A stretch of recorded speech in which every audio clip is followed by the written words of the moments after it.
Good evening, ladies and gentlemen, and again, welcome to English 110C. We are now entering week 5.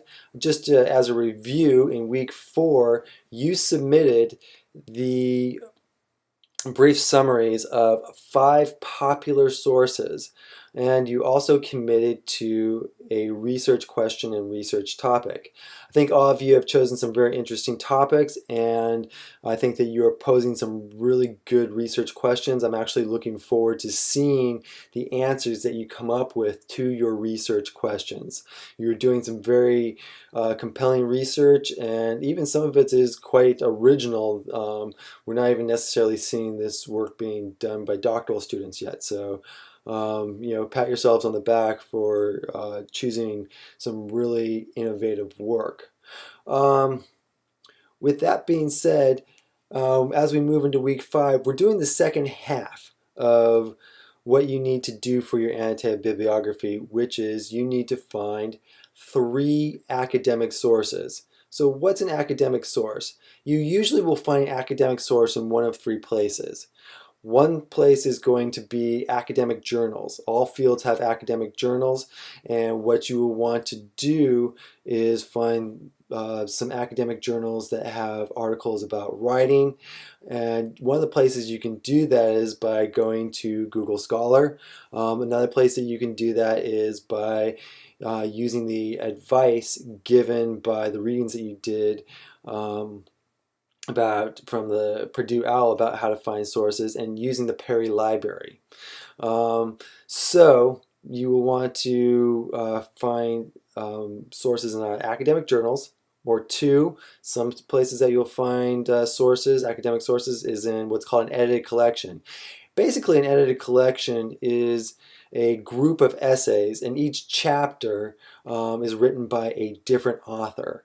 And so it's an edited collection because you have editors that ask other authors to write these articles, and they have put it together, and it's usually on one specific topic.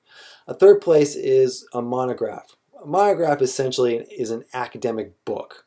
So I'm not asking anybody to read an entire academic book, but maybe choose 1 or 2 relevant chapters to your research from an academic book. If you want to go ahead and read a full academic book, I'm not going to discourage you from doing that, but it's not what I am requiring. So you need to review, you need to read 3 academic sources, and like you did for the previous response number 4, for response number 5, what you're going to be doing is doing the same thing, but for 3 academic sources. In addition to talking about giving a citation, giving a few sentences about what the source is about, you want to start making some connections to the popular sources. So after you explain your 3 sources, start write a little bit about the connections that you see between the 8 sources that you have found. And then, since these are academic sources, you also have an opportunity to try to pose any questions. I may or may not be able to answer them. I'll do my best based upon the information that you have provided to answer your questions. So that is response number 5.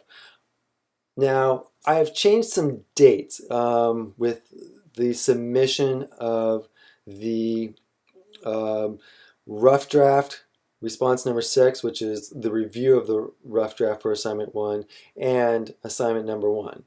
So the way it's going to be is the rough draft for assignment number 1, instead of being due on Thursday, September 28th, it's going to be due on Friday, September 29th, so the following day. Now, I had originally the response number 6, which is the review of assignment number 1, rough draft, due the following day, on Friday the 29th. Instead of being due on Friday the 29th, I have moved that to October 3rd. And then the final draft of assignment number 1 is still due on October 6th. So the way things will go is that on Friday, September 29th, you will submit the rough draft of assignment number 1. On Tuesday, October 3rd, you submit the review of assignment number 1, which is response number 6. And then again, on Friday, October 6th, you will submit the final draft. Now, in terms of submitting the work and doing the reviews, when you submit the rough draft of assignment number 1 on this Friday, what you will want to do is submit it in 2 places. The first place will be in the Google Classroom, and the second place is going to be in your group's folder under assignment number 1 peer review. Now, the reason that you'll be submitting in 2 places is when you submit to the Google Classroom, that's going to give me an opportunity to see whether you've done it. I am not going to be reviewing these drafts. I pretty much have looked at this information that you have written in these or in these last 2 responses, in response number 4 and response number 5. So you are going to get feedback from me in those places. But I do want to make sure that you did the work. If you do not submit a rough draft, your final draft will be docked by 10%. So you don't want to, not participate in the drafting and the review of this assignment. So the first place that you will submit it is in the Google Classroom, so that I can just check off to make sure that you've done it. The second place that you will submit it is in the activity folder. So in the activity folder, that is a place where you will put your draft, and you will also put your review for your peer. And then when you do your review next week, you will also submit it to the Google Classroom as well. So make sure that you are submitting both those works in 2 places, so that so that both I and your peer can see your work. In terms of who do you exchange with? Well, with group number 1 and group number 4, I have put you in pairs, and if you look at response if you look at response number 6, you'll see who you are paired with. If you are in groups number 2 and group number 4, what you will notice is that since those groups only have 3 people, I have set up arrows. And after the groupings with the arrows, if your name is in front of the arrow, you are the writer. If your name is after the arrow, you are the reviewer. So if I have Tina's name in front of the arrow and Saram's name after the arrow, then Tina is giving her draft to Saram.